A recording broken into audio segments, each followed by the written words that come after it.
കാനാടിക്കാവ് ശ്രീ വിഷ്ണുമായ സ്വാമി ക്ഷേത്രത്തിലെ പ്രസിദ്ധമായ തിറവെള്ളാട്ട് മഹോത്സവം ഡിസംബർ 30 വൈകിട്ട് 7 മണിക്ക് ആരാധകർക്ക് ആവേശമായ, കാണികൾക്ക് ഹരമായ, ജൻസി തരംഗമായ തെന്നിന്ത്യൻ മ്യൂസിക് ബാൻഡ് മസാല കോഫി അവതരിപ്പിക്കുന്ന ലൈവ് മ്യൂസിക് കൺസേർട്ട് കാനാടിക്കാവ് മൈതാനിയിൽ ഡിസംബർ 30 വൈകിട്ട് 7 മണിക്ക് പെരുങ്ങോട്ടുകര കാനാടിക്കാവ് വിഷ്ണുമായ ക്ഷേത്ര സന്നിധിയിലേക്ക് ഏവരെയും സാദരം ക്ഷണിക്കുന്നു.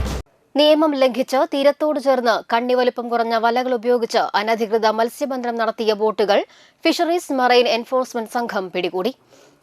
തീരക്കടലിൽ കമ്പനിക്കടവ് പടിഞ്ഞാറ് ഭാഗത്ത് നിന്നാണ് അനധികൃതമായി കരവലി നടത്തിയ എറണാകുളം ജില്ലയിൽ പള്ളിപ്പുറം സ്വദേശി ഓളാട്ടുപുറത്ത് വീട്ടിൽ ലൈജു എന്നയാളുടെ ഉടമസ്ഥതയിലുള്ള ഗബ്രിയേൽ, എറണാകുളം ജില്ലയിൽ പള്ളിപ്പുറം സ്വദേശി പനയ്ക്കൽ വീട്ടിൽ ടോമി എന്നയാളുടെ ഉടമസ്ഥതയിലുള്ള ഗമാലിയേൽ എന്നീ 2 ബോട്ടുകളാണ് മിന്നൽ കോമ്പിങ്ങിൽ പിടിച്ചെടുത്തത്.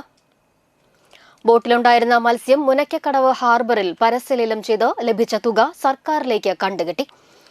ബോട്ടുകളിൽ നിന്നും പിഴ ഈടാക്കി. കേരള സമുദ്ര മത്സ്യബന്ധന നിയന്ത്രണ നിയമം ലംഘിച്ച് തീരത്തോട് ചേർന്ന് രാത്രികാല കരവലി മീൻപിടുത്തം നടത്തിയതിനും കണ്ണി വലിപ്പം കുറഞ്ഞ വലകൾ ഉപയോഗിച്ചതിനും ട്രോളറുകൾക്ക് നിരോധനമുള്ള 20 മീറ്ററിൽ കുറഞ്ഞ ആഴമുള്ള ഭാഗങ്ങളിൽ മീൻപിടുത്തം നടത്തിയതിനുമാണ് പിഴ ചുമത്തിയത്.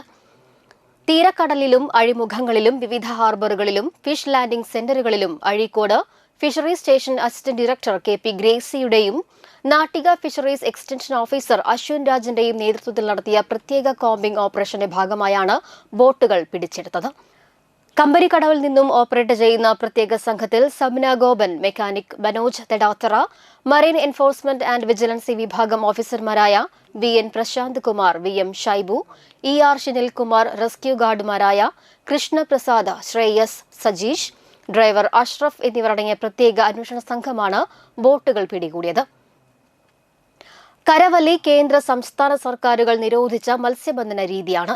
ഇത് ലംഘിച്ച് ഇതര സംസ്ഥാന തൊഴിലാളികളെയും ഇതര ജില്ലക്കാരെയും ഉപയോഗപ്പെടുത്തിയാണ് തീരക്കടലിൽ ഈ രീതിയിൽ മത്സ്യബന്ധനം നടത്തുന്നത്. തീരക്കടലിൽ നിന്നും കൂട്ടത്തോടെ മത്സ്യങ്ങളെ കോരിയെടുത്ത് മത്സ്യബന്ധനം നടത്തുന്ന രീതി മത്സ്യസമ്പത്ത് കുറയാനിടയാക്കുമെന്നും ഇതിലൂടെ പരമ്പരാഗത മത്സ്യത്തൊഴിലാളികൾക്ക് മത്സ്യലഭ്യത കുറയാനിടവരും. വരും ദിവസങ്ങളിൽ തീരക്കടലിലും ഹാർബറുകളിലും രാത്രിയിലും പകലും പ്രത്യേക സംഘത്തിന്റെ പരിശോധന ശക്തമാക്കുമെന്നും അനധികൃത മത്സ്യബന്ധനം നടത്തുന്ന യാനങ്ങൾക്കെതിരെ കർശന നിയമ നടപടി സ്വീകരിക്കുമെന്നും ജില്ലാ fisheries deputy director doctor C. Seema അറിയിച്ചു.